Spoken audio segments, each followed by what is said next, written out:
बड़े अमाउंट की बात तो छोड़ दो आप, छोटा अमाउंट 1 लाख रुपए जैसा, जो कंपनी करोड़ों की कंपनी बन चुकी है, 30 लाख छोड़ दो, 10 लाख छोड़ दो, 20 लाख छोड़ दो, 1 करोड़ छोड़ दो, 1 लाख रुपए के लिए ये लेडी 6 महीने से चक्कर काट रही है, उसको 1 रुपया नहीं मिला। इसी में भी बहुत सारा पैसा डाला है, लेकिन वो अभी कोर्ट में दौड़ नहीं सकता, इलीगल है। पदपेढ़ी वाले लोग हैं, उनका भी बंद हो सकता है। अभी ये जो है, ये तो गवर्नमेंट, ये गवर्नमेंट से स्टैम्प मारा है, वो भी कोई सरकार, कोई महानगर पालिका से नहीं मारा है, सेंट्रल गवर्नमेंट से मारा स्टैम्प। अब वो सेंट्रल गवर्नमेंट का लेबल मार के अगर वो घूमता है तो हमको तो विश्वास होएगा ना सेंट्रल गवर्नमेंट पे, कि सेंट्रल गवर्नमेंट भी तो इसके अंदर इन्वॉल्व है, वो भी तो हमको प्रोटेक्शन देगा। आज अगर मैं आपको, सरकार को मैं टैक्स भरता है तो सरकार का ड्यूटी है कि मुझे मदद करना, वो पैसा नहीं देवे वो बात की बात है, लेकिन सरकार का काम है कि इन्वेस्टर को प्रोटेक्ट करना बहुत जरूरी है। ऐसा बैठ के तुमने टैक्स लेके बैठ गया, ऐसा नहीं चलेगा। और एक्यूज जो है वो तो राजा जैसे जी रहा है, वो अपना एसी का घर में रह रहा है, वो अपना फ्लैट में जो करोड़ों रुपए का फ्लैट में रह रहा है। हमारा आदमी लोग का ये नौबत आ गया कि फ्लैट बेचने का नौबत आ गया। मैंने 3.5 लाख का लोन ये जब ये पैसे नहीं दे रहे तो मेरे को फीस भरना है, नहीं तो मेरे बच्चे का करियर खराब, कोई कॉलेज नहीं रुकेगा। दोस्तों यही सबसे बड़ी बात है, इन हर डिपॉजिटर को अधिकार होता है कि अपना पैसा वो जो है कभी भी निकाल सकते हैं। उसके बावजूद इनको अपना खर्च पूरा करने के लिए, बच्चों का फीस देने के लिए इनको 3.5 लाख रुपए का लोन लेना पड़ा, जिसकी EMI इनको भरनी पड़ रही होगी। वो अलग एक प्रॉब्लम इनको वो एक अलग प्रॉब्लम है। अभी आपका स्टेटमेंट हो गया, हाँ, तो इनका स्टेटमेंट हो गया, और इनका स्टेटमेंट होने के बाद जो है कहीं ना कहीं पुलिस जो है अपनी तरफ से अपनी जिम्मेदारी निभाती हुई दिख रही है। दोस्तों ये है एडवोकेट ब्रिगेंजा, और ये जो मलाइका का स्कैम है, ये कहीं ना कहीं इसके जो पीड़ित लोग हैं इनके पास पहुँचे, और ये एक सीनियर लॉयर हैं, इनका काफ़ी अच्छा नाम है, और ये कहीं ना कहीं इस पूरे मुहिम को लेकर के पुलिस स्टेशन पहुँचे। ये 2-3 दिन से पुलिस स्टेशन उनके साथ आ रहे हैं, लीगल क्या एडवाइज है, लीगल क्या पॉइंट है, तो वो लॉयर से बेहतर कोई नहीं जान सकता। ये उस तरह से कर भी रहे हैं, और कहीं ना कहीं इनकी कोशिश रंग भी ला रही है कि कहीं ना कहीं जो है इन्वेस्टर हैं, जो डिपॉजिटर्स हैं, उनका स्टेटमेंट पुलिस के द्वारा लिया जा रहा है। क्या कहेंगे सर आप? सबसे पहला चीज़ है कि सिंस ये मैटर में बहुत सारे क्रिश्चियन लोग इन्वॉल्व है, और 90% तो क्रिश्चियन लोग हैं, और क्रिश्चियन जो है वो हमारा मीरा रोड से है, कोई मलाड से है, मुलुंड से है, गोवा से है, मैंगलोर से है, और कोई दुबई में भी है। तो इन लोग का सबका कॉल आया मेरे पास। ये जो काम जो मैं कर रहा हूँ, मैं नॉट एज एन एडवोकेट कर रहा हूँ मैं, but this as a social work में कर रहा हूँ। क्या बात है। आप लोगों को तो पता भी रहेगा, आफ्ताब भाई को पता है कि मैंने आज तक पूरा नया नगर का है, लगभग every second case is my case, right. और मैंने बहुत जन के लिए मैंने फ्री में भी काम किया है। बहुत सारे मुस्लिम लोग का, लेडीज़ लोग का जो मेंटेनेंस का जो है, हम लोग, हमारा ब्रिगेंजा लॉ फॉर्म है, we are comprising of more than 9 people as my staff, direct advocates है हमारे पास, and we have been taking care of Muslim people, और हमारा सबसे ज़्यादा जो हमारा क्लाइंट्स है वो मुस्लिम्स जो है, और हमारा एक NGO भी है जो वी केयर इंस्टीट्यूशन है, जो फ्री में काम करता है, और मैं उनका लीगल एडवाइजर हूँ। मैं ये भी काम है हम फ्री में ही कर रहे हैं। हालांकि जो हमारा जो ये जो कोर कमेटी का जो ग्रुप है, वो लोग ने डिसाइड किया कि paper work, filing work, xerox work के लिए 1000 रुपए खाली ले रहे हैं। Okay. आप लोग ने, ये जो लोग ने 80 लाख रुपए दिया है, करोड़ रुपए दिया है, average is 20 lakh, average is 20 lakh. फिर भी मैंने बोला कि क्रिश्चियन समाज है, तो जैसा हमने मुस्लिम लोग के लिए काम किया, हम भी इन लोगों के लिए फ्री में काम करेगा। जो 1000 रुपीज जो ले रहे हैं हम लोग, प्रत्येक एक फैमिली से खाली ले रहे हैं। एक फैमिली में कम से कम 8-10 मेंबर लोग हैं, और वो लोग का सब टोटल मिला के करोड़ रुपए का ऊपर होता है। फिर भी मैंने बोला है कि भाई only 1000 rupees low for the purpose of ये जो यहाँ पे जीरोक्स, हमारा डेली का जीरोक्स है 500 रुपीज का जीरोक्स जाता है, क्योंकि बहुत सारे लोग हैं हमारे पास, मोर देन 128 पीपल है हमारे पास, तो उनका सब जीरोक्स है। एक आदमी का कम से कम 15 पेपर्स जो है जो जीरोक्स करना पड़ता है। अब मैं ये बोलना चाहता है कि what is the meaning of FIR का मीनिंग है फर्स्ट इंफॉर्मेशन रिपोर्ट। ये लोग तो जो सोचता है कि इसको बोलता है कि first investigation report, it is not first investigation report, it is first information report. उसके अंदर में मुझे कुछ समझ में नहीं आता है कि सरकार को क्या इन्वेस्टिगेशन करना है इसके अंदर। द गवर्नमेंट जो लॉ जो थेरा है, FIR का मतलब है कि जो भी आदमी आता है, जैसे कि भाई साहब अगर आया और मैं पुलिस ऑफिसर है, मैं इसको क्वेश्चन नहीं कर सकता कि तू काय के लिए आया, क्यों कर रहा है, वो मैं नहीं कर सकता। मैं ये जो भी बोलेगा मैं लिखूंगा। फर्स्ट इंफॉर्मेशन रिपोर्ट है, ये लिखेगा। मान लो अगर ये इनके कोई दोस्त का एक्सीडेंट हो गया, वो एक्सीडेंट में होकर हॉस्पिटल में गया, फिर भी वो आदमी के लिए आने की जरूरत नहीं है। ये चलते फिरते आदमी जो है, जो रोड से जब चलता है, ये आके पुलिस स्टेशन में आके बोल देता है कि भाई फलाना आदमी जो है ये कार का एक्सीडेंट से हो गया और वो उसको हमने हॉस्पिटल में एडमिट किया और मैं कंप्लेंट देना चाहता है। He is known as a first informant. मेरे को तो समझ में नहीं आता है कि यहाँ पे इस पुलिस स्टेशन के अंदर में, पुलिस स्टेशन में एफआईआर लेने के लिए इतना क्या दिक्कत है। अब पुलिस बोलते हैं कि हमको इंक्वायरी करना है, that is not a stage of inquiry, this is not a first investigation report. आप इन्वेस्टिगेशन बाद में कर सकता है। पुलिस के पास जब भी एफआईआर लेता है, एफआईआर लेने के बाद में वो आदमी का साइन लेने के बाद में वो फिर उसके बाद में उसका इन्वेस्टिगेशन करता है। Investigation start after the FIR, not before the FIR. यहाँ पे उल्टा होता है यहाँ पे। तो अगर उसने अगर फर्स्ट अगर ले लिया, एफआईआर ले लिया, एफआईआर लेने के बाद में he can then after investigation उसको पता चला कि नकली केस है, ये पॉलिटिकल मोटिवेटेड केस है, ये झूठा केस है, then he has got the provision. आप बी समरी करो, ए समरी करो, सी समरी करो, या 169 में उसको ये कर सकता है, उसको रिजेक्ट कर सकता है। He has got the power. ऐसा नहीं है कि the police machinery is not having any power to reject the case, but you have to take the case, you have to take the FIR.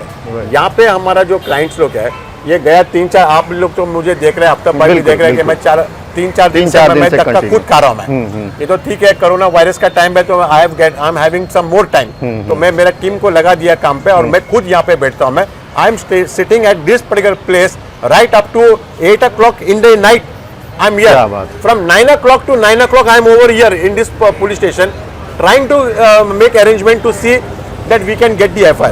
अभी first informant का मैंने एक complaint already वो lady का लेके दे दिया है, वो डाटा है वो कल ही हुआ। उसके पहले मुझे बोला गया था कि एक कंप्लेंट कॉपी बनाओ। मैंने बोला ठीक है, जरूरी नहीं था, police station should have taken that thing straight away, but उन्होंने बोला कि ब्रिगेंजा कि दिस इज थोड़ा टेक्निकलिटी है तो आप जरा बना के दे। मैंने 4-5 पन्ने का जो है पूरा डिटेल्स के साथ में बनाया। 100 कितना है 49 आदमी लोग का पूरा डिटेल्स के साथ में मैंने दिया। आने के बाद में बोलते कि अब इसको चीज़ को हम लोगों ने मराठी में करना है हमारा हिसाब से। तो मैं बोला जब तुझे मराठी में ही करना था तो पहला मेरे को क्यों पे काम पे लगाया, आप डायरेक्ट कर सकते थे ना। फिर भी समझने का कोशिश कर रहा हूँ मैं कि भाई सिस्टम ऐसा है तो हमको भी सिस्टम के साथ में चलना है। तो मैंने उन लोगों को बोला कि आप आइए स्टेटमेंट। तो फर्स्ट इन्फॉर्मेंट का जो है उसकी स्टेटमेंट ऑडिट कल रिकॉर्डिंग हो गया। रिकॉर्डिंग होने के बाद में तो साहब बोल रहा है कि भाई मुझे ब्रिगेंजा और मेरे को 5-6 आदमी लोग चाहिए। तो मैं बोला ठीक है ना, आप पहला बोलता था तो मैं उसको लाइन अप कर लेता था। तो मैंने 5-6 आदमी लोग को भी लेके आया। उस टाइम पे भी 5-6 आदमी लोग था, बट वो काफ़ी लेट हो गया था और उनकी जो अमाउंट है डॉक्यूमेंट्स नहीं था और अमाउंट जो था कुछ 3 लाख 4 लाख था। वो बोला बड़ा अमाउंट का लेके आना। मैं बोला अगर मेरा ना 1 रुपये भी अगर रहेगा और ये बैंक के पास 1 रुपये भी है कि वो आरोपी बन जाता है उसके अंदर। He has to make that thing. वो तो बोला कि भाई बड़ा अमाउंट, तो मैं आज लेके आया। तो अभी जो है वो चालू है सबका स्टेटमेंट, अभी भी स्टेटमेंट है। तो ऑलरेडी 6 आदमी का मैंने स्टेटमेंट दिया है। वो लोग ने मांगा 6 आदमी, मैंने 6 आदमी दे दिया। नाउ होपफुली ये होने के बाद में साहब ने बोला है कि एज दे 2 करोड़ रुपीज़ के ऊपर हो गया तो ये UOW के पास जाएगा। तो अभी ये साहब का जो है एंडोर्समेंट होएगा, उसका प्रपोजल आएगा, वो प्रपोजल सेंड अप करना है उसको SP के पास। SP फिर डिसाइड करेगा कि भाई ये UOW पे जाना है कि किसके पास जाना है, वो डिसाइड करेंगे। फिर वो UOW के पास जाएगा, फिर वापस हमारे आदमी लोग को वापस धक्का तो खाना है। तो बिकॉज हमारा पैसा गया है। तो अभी प्रॉब्लम ये हो गया कि इन्वेस्टर्स जो है they are been treated like accused. और एक्यूज जो है वो तो राजा जैसे जी रहा है, वो अपना AC का घर में रह रहा है, वो अपना फ्लैट में जो करोड़ों रुपए का फ्लैट में रह रहा है। हमारा आदमी लोग का ये नौबत आ गया कि फ्लैट बेचने का नौबत आ गया। So you have to try to understand that I am not concern about this particular case होने। ये केस जैसे बहुत सारे केस है, जो पंजाब महाराष्ट्र जो बैंक जो था उसके तो लोग तो लाइन में खड़े होकर भी मरे हैं। तो यू कैन अंडरस्टैंड क्या पोजीशन क्या हो रहा है कि एक इन्वेस्टर अब किस पे विश्वास करेगा। मैं समझता हूँ कि भाई पटपड़ी है या वो दूसरा कौन सा रहता है VC टाइप। BC मैं समझता हूँ कि भाई BC जो है इलीगल है। उसमें तो कोई नहीं है। लोग बीसी में भी बहुत सारा पैसा डाला है, लेकिन वो अभी कोर्ट में दौड़ नहीं सकता, इलीगल है। पदपेढ़ी वाले लोग हैं, उनका भी बंद हो सकता है। अभी ये जो है, ये तो गवर्नमेंट, ये गवर्नमेंट से स्टैम्प मारा है, वो भी कोई सरकार, कोई महानगर पालिका से नहीं मारा है, सेंट्रल गवर्नमेंट से मारा स्टैम्प। अब वो सेंट्रल गवर्नमेंट का लेबल मार के अगर वो घूमता है तो हमको तो विश्वास होएगा ना सेंट्रल गवर्नमेंट पे, कि सेंट्रल गवर्नमेंट भी तो इसके अंदर इन्वॉल्व है, वो भी तो हमको प्रोटेक्शन देगा। आज हमारा जब भी ये जो लोग है, वो लोग का जो इंटरेस्ट है ना, वो इंटरेस्ट भी ना उसका डिडक्ट होके आता है, वो इंटरेस्ट डिडक्टेड बाय टैक्स, वो टैक्स भी डिडक्ट करके लेके जाता है। अगर मैं आपको, सरकार को मैं टैक्स भरता है तो सरकार का ड्यूटी है कि मुझे मदद करना, वो पैसा नहीं देवे वो बात की बात है, लेकिन सरकार का काम है कि इन्वेस्टर को प्रोटेक्ट करना बहुत जरूरी है। ऐसा बैठ के तुमने टैक्स लेके बैठ गया, ऐसा नहीं चलेगा। तो दिस इज माई हम्बल, ये है कि आपके मीडिया का थ्रू से मैं चाहता है कि अभी तो लोगों का विश्वास उड़ गया कि कौन से बैंक में पैसा डालना है, और ज्यादा पैसा अगर मैं घर में डालेगा तो बोलेगा कि भाई ये इलीगल पैसा आया। अब कैश इन हैंड रखो, लाख रुपए रख सकता है। अगर मैंने 50 लाख रुपए अगर रखा घर में और कोई अगर रेड मार दिया घर पे, तो बोले 50 लाख कहां से आया। तो this is also going to be a problem. Gold में अगर इन्वेस्ट करे तो बोलेगा कि भाई गोल्ड का बार इतना क्यों रखा। अब विश्वास किस पे करूं मैं? आज मेरे परिस्थिति ऐसा है, मेरे इन्वेस्टर्स लोग का परिस्थिति है, कल आपका परिस्थिति होगा। दोस्तों देखिए, ये एक बहुत ही सीनियर लॉयर हैं, रेपुटेड लॉयर हैं, एडवोकेट ब्रिगेंजा, और इन्होंने जो भी बात की, कानून क्या कहता है, कानून किस तरह से काम करता है, कानूनी उन्होंने पूरी मतलब जो बात है वो बताई है।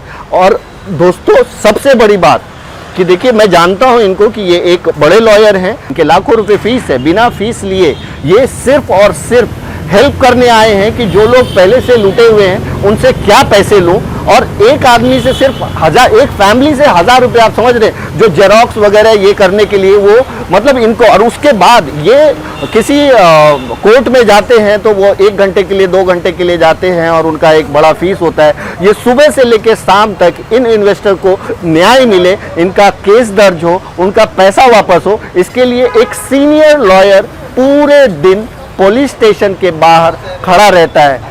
आप में से जो भी इन्वेस्टर है, मैं फिर कह रहा हूं, मैं एडवोकेट ब्रिगेंजा जी का नंबर डाल दूंगा, आप इनसे कंसल्ट करो, अपनी आवाज रेज करो, वॉइस, ये raise your voice, ask your question from government. और आप, ये आपका हक है, ये आपका पैसा है, ये क्रेडिट सोसाइटी थी, रजिस्टर्ड थी, आपका एक एक पैसा आपको वापस मिलना चाहिए। और इसके लिए सरकार और पुलिस आपको जरूर सहायता देगी। लीगल जो भी आपको बात करनी है इस बारे में कि किस तरह से क्या हो सकता है, वो आप एडवोकेट ब्रिगेंजा से कांटेक्ट करके, इनके लॉ फर्म का जो भी नंबर होगा मैं डाल दूंगा, उनसे जरूर बात कीजिए। इनके पूरी टीम जो है, 9 लोगों की टीम जो है कहीं ना कहीं इस काम में लगी हुई है कि इन लोगों को न्याय मिले। 100 से ज़्यादा लोगों ने इनको कांटेक्ट किया है।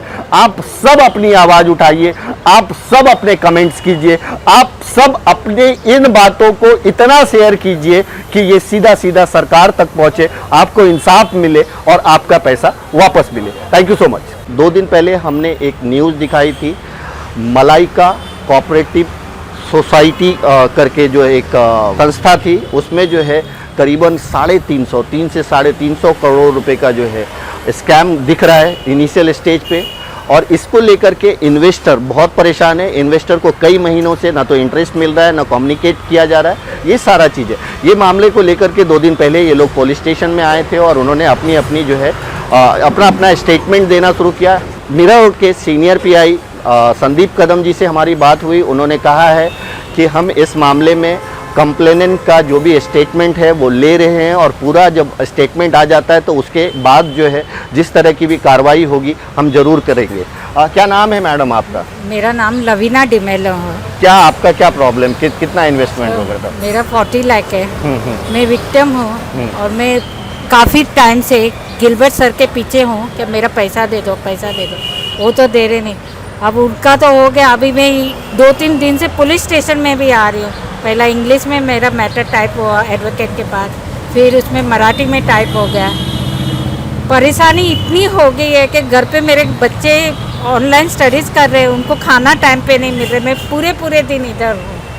हाँ, तो इतने सफ़र कर रही हूँ इन दिनों। और एक तो पैसे नहीं, वो परेशानी अलग है, ऊपर से ये और एक परेशानी यहाँ आके जाना। लवीना जी, अगर मैं ये बात करूं कि आपके जो 40 लाख जो थे वो एफडी के रूप में थे या आपने पार्ट करके जमा किया था? एफडी ही, एफडी के एफडी पार्ट में। हाँ। एक्चुअली ये मेरे बच्चे लोग का फीस के लिए मैंने जमा किया। मेरे बच्चे दोनों डिजाइनिंग कोर्स में हैं। ओके। उनके फीस बहुत हाई होते हैं। ओके। एक के 10.5 लाख है, हाँ। एक के 25 लाख है। ओके। इसलिए मैंने एक प्रॉपर्टी भेजा मेरा हाँ। मैंगलोर में, हाँ, और इधर 35 लाख जमा किया। लेकिन ओके। वो पार्ट में जैसे मेरी रिक्वायरमेंट के हिसाब से मैंने जमा किया। ओके। लेकिन मुझे एक ही साल मिला। उसके बाद अभी मैंने उनको इतना रिक्वेस्ट किया, मैंने बोला सर मुझे पूरा अमाउंट नहीं चाहिए, मेरे को सिर्फ फीस का दे दो। जो मेरा एफडी 10 लाख का मैच्योर हुआ, मैंने बोला मुझे सर पूरा नहीं चाहिए, मुझे सिर्फ 5 लाख दे दो, जो मेरे को बच्चे का फीस भरना है। मैं आपको एवरी मंथ इंटरेस्ट मिलता था या ईयरली मिलता था? Every month interest. Every month कितना इंटरेस्ट मिलता था? करीबन 30 तलक मिलता। 30,000 जो है आपको एवरी मंथ निकलता था, और उसी से आपका घर मेरा घर चलता था। मेरे बच्चे लोग का स्टेशनरी एक्सपेंस बहुत हाई है। डिजाइनिंग के लिए स्टेशनरी बहुत हाई है, इसलिए उसी से चल रहा था। अभी मुझे ये लॉकडाउन के बाद अगर मेरे बच्चे लोग का कॉलेज खुलेगा तो मैं कहाँ से स्टेशनरी के लिए अफोर्ड करूँ, वो सोच के मैं परेशान हूँ। कितने टाइम से आपको पैसा नहीं मिल रहा है एग्जैक्ट? मार्च मार्च में 2020। पहला हमको जितना चाहिए हम एक ही साथ विड्रॉ कर सकते थे। फिर उन्होंने क्या किया, हर हफ्ते में 5,000 विड्रॉ कर सकते हैं। तो हर हफ्ते हम जाते थे। हर हफ्ते वो और एक मुसीबत थी कि उनके उधर 5-5 हजार के लिए हमारा पैसा 5-5 हजार के लिए जाना पड़ता था। और वो भी पहला उनके बैंक हॉलीडेज नहीं होते थे, लेकिन ये प्रॉब्लम चालू होने के बाद वो अपने बैंक हॉलीडेज अपने हिसाब से यानी लेने कि मैं लगे। ये कह सकता हूँ कि मार्च 2020 से आप लोग पूरी तरह से परेशान हैं, और ये सितंबर हो गया। हाँ। और इसमें इस बीच अगर आपको मिला भी है तो 5,000 रुपए करके, यानी 5,000 हर महीने, एक ही महीने। एक ही महीने। हाँ, एक ही महीने। इतने सिनेरियो में सिर्फ एक ही महीने महीने 5,000 रुपए 5,000 मिला, मिला। जबकि हाँ। आपको कायदे से 30,000 रुपए महीने मिलना चाहिए, और कोई प्रॉपर कोऑर्डिनेशन नहीं। प्रॉपर कोऑर्डिनेशन नहीं है। हमको क्या बोला, टोकन 1-2 महीने के लिए होएगा, तो हमने टोकन लिया 5,000 के लिए। वो भी टोकन के लिए बड़ी क्यू थी, तो हमने कोरोना के इसमें खड़े रह के इतने लोगों के बीच में, वो भी सब सीनियर सिटीजन, ज़्यादा करके इनके पास जो है 70% पीपल आर सीनियर सिटीजन, और 10% है वो जो अब्रॉड में काम करते हैं, उनके पैसे स्टक है। उनके भी पैसे। हाँ। तो यानी ये लोग अभी मिलते भी नहीं हैं, बात भी नहीं करते हैं। मिलते हैं, सिर्फ गिलबर्ट साहब मिलेंगे, वो भी काफ़ी मुश्किलों के पास। उनके पास 2-4 बार लिखा के आओगे नंबर, तो कभी वो आते नहीं, तो फिर ऑफिस जाके ऑफिस नंबर लिखाओ, फिर बहुत लंबा खड़े रहो, फिर उनके पास जाके हमको वो बोले कि अरे आपको मैं पहचानता, मुझे आपकी मुश्किल मालूम है, आपको मैं दे दूंगा, अभी नहीं 2-4 दिन में। फिर 4 दिन के बाद वो है ही नहीं वो स्पॉट पे।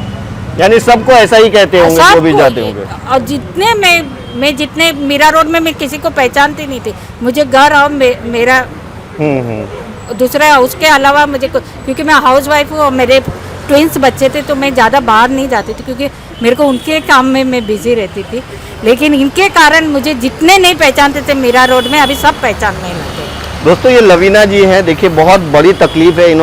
इनको जो है 30,000 रुपये के आसपास जो है महीना आता था, लेकिन मार्च से इनको सितंबर तक सिर्फ 5,000 रुपये मिला है। आप सोच सकते हैं इनका घर कैसे चलेगा। इनके 2 बच्चे जो पढ़ाई करते हैं, उसका ट्यूशन फ़ी, स्कूल फ़ी, कॉलेज फ़ी किस तरह से जाएगा, ये सबसे बड़ा सवाल है। कमोबेश मैंने जो उस दिन भी 2 दिन पहले भी जो इंटरव्यू किया था, उसमें ज़्यादातर सीनियर सिटीजन ही हमें दिखे, जिन्होंने अपना पैसा जो है या तो रिटायरमेंट मनी है या एफडीज है, इसको जमा किया है, और जमा करके कहीं ना कहीं जो है अपना घर परिवार चला पा रहे थे। लेकिन इस 7-8 महीने से इन लोगों को जरा भी एक भी पैसा नहीं मिल रहा है, और जिसकी वजह से ये लोग अपना ही पैसा निकालने के लिए मलाइका के ऑफिस का चक्कर काट के थक गए, और अब जो है ये लोग पुलिस स्टेशन आए हैं। और कहीं ना कहीं इस 2 दिन में जो है पुलिस ने अपना इन लोगों का स्टेटमेंट लेना शुरू किया है, और स्टेटमेंट लेने के बाद जो है ये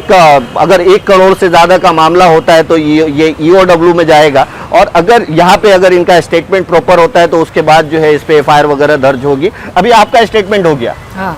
तो इनका स्टेटमेंट हो गया और इनका स्टेटमेंट होने के बाद जो है कहीं ना कहीं पुलिस जो है अपनी तरफ से अपनी जिम्मेदारी निभाती हुई दिख रही है। लोन और भी कुछ लिया, बोलिए बोलिए। हाँ लोन भी लिया है, क्या मुझे मिलेगा तो मैं दे दूंगी।